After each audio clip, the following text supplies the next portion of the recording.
निस्वार्थ कार्य और जीवन की गति। कोई भी व्यक्ति कर्म किए बिना नहीं रह सकता, क्योंकि प्रकृति उसे कर्म करने के लिए बाध्य करती है और इसलिए व्यक्ति को आसक्ति रहकर होकर कर्म करना चाहिए। जैसे कि यज्ञ के लिए किया गया कर्म बंधन नहीं डालता बल्कि मुक्ति का साधन बनता है। कर्म की यही भावना गहन है, क्योंकि ये बताती है कि जीवन एक निरंतर क्रियाशीलता है, जहां हर सांस, हर विचार, हर कार्य कर्म है। और जब व्यक्ति इन कर्मों को भगवान को समर्पित कर देता है तो वे बोझ नहीं बल्कि आनंद का स्रोत बन जाते हैं। उदाहरण के लिए एक किसान खेत में मेहनत करता है, लेकिन अगर वो फसल को केवल अपने लाभ के लिए नहीं बल्कि समाज की भलाई के लिए समर्पित कर दे तो उसका कर्म पवित्र हो जाता है। और ये कर्म की भावना व्यक्ति को जीवन की चुनौतियों से लड़ने की शक्ति देती है। फल की इच्छा मत करो, कर्म करो तो तुम मुक्त हो जाओगे। कर्म को संन्यास से जोड़ते हुए मैंने कहा है, जो कर्मयोगी सभी कर्मों में सम रहता है, सुख दुख लाभ हानि में विचलित नहीं होता, और ये भावना कर्म को एक साधना बना देती है, जहां व्यक्ति का हर कार्य दिव्य योजना का हिस्सा बनता है। जैसे राजा जनक ने राज्य चलाते हुए भी कर्म किया और मुक्ति प्राप्त की, क्योंकि उनका कर्म निस्वार्थ था। और ये उपदेश हमें सिखाता है कि दैनिक जीवन में चाहे घर का काम हो या कार्यालय का, कर्म को भक्ति से जोड़कर हम जीवन को अर्थपूर्ण बना सकते हैं, जहां कर्म न केवल शरीर की क्रिया है बल्कि आत्मा की अभिव्यक्ति है। कर्म की यही व्याख्या बार बार मैंने बताई है। अक्रमण्यता से बेहतर है कर्म करना, लेकिन आसक्ति रहित कर्म। और जब व्यक्ति इस भावना को अपनाता है तो उसका जीवन एक निरंतर प्रवाह बन जाता है, जहां कर्म से थकान नहीं, शांति मिलती है। जीवन की नींव और नैतिकता का मार्ग है धर्म। अपना धर्म भले ही गुणहीन लगे, दूसरे के धर्म से बेहतर है, क्योंकि अपने धर्म में मृत्यु भी श्रेयस्कर है और पर धर्म भयावह है। यहाँ धर्म की भावना यह है कि हर व्यक्ति का अपना विशिष्ट मार्ग है, जो उसके जन्म, स्वभाव और स्थिति पर आधारित है।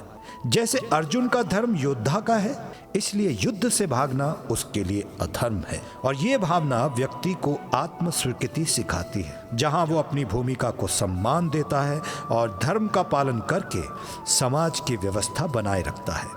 धर्म की गहनता ये है कि ये केवल नियम नहीं बल्कि जीवन का मूल सिद्धांत है, जो व्यक्ति को सही गलत के बीच चुनाव करने की शक्ति देता है। जैसे धर्म युद्ध में लड़ना आवश्यक है, क्योंकि अधर्म का विरोध ना करना भी अधर्म है। और ये उपदेश हमें सिखाता है कि दैनिक जीवन में चाहे परिवार हो या समाज, धर्म का पालन करके हम शांति प्राप्त करते हैं, क्योंकि धर्म आत्मा की आवाज है। अपना धर्म निभाकर व्यक्ति पूर्णता प्राप्त करता है, और ये भावना धर्म को एक गतिशील शक्ति बनाती है, जहां व्यक्ति बदलती परिस्थितियों में भी धर्म का पालन करता है, जैसे संकट में सत्य बोलना या न्याय के लिए लड़ना और खड़े रहना। और जब व्यक्ति धर्म की इस भावना को अपनाता है तो उसका जीवन एक नैतिक यात्रा बन जाता है, जहां हर निर्णय धर्म पर आधारित होता है। और ये धर्म न केवल व्यक्तिगत विकास कराता है बल्कि समाज को मजबूत बनाता है। योगी सुख दुख में समान रहता है और वैराग्य से बंधनों से मुक्त होता है। यहाँ वैराग्य की भावना ये है कि जीवन की हर चीज अस्थाई है, इसलिए उनमें आसक्ति रखना दुख का कारण है। जैसे अर्जुन अपने संबंधियों के प्रति आसक्ति से दुखी हो गया, लेकिन उसे वैराग्य से सिखाया गया कि आत्मा अमर है, इसलिए वैराग्य से कार्य करो। वैराग्य की गहन भावना व्यक्ति को स्वतंत्र बनाती है, जहां वो कार्य करता है लेकिन फल की चिंता नहीं करता।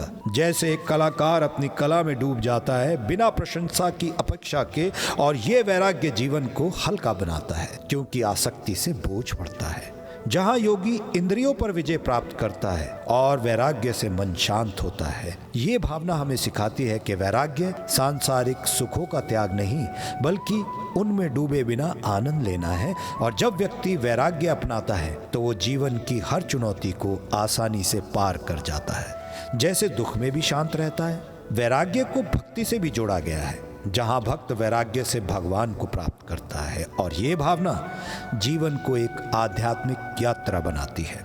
आत्मबोध और सत्य का प्रकाश। ज्ञान से व्यक्ति आत्मा और देह के भेद को समझता है और इससे दुख मिटता है।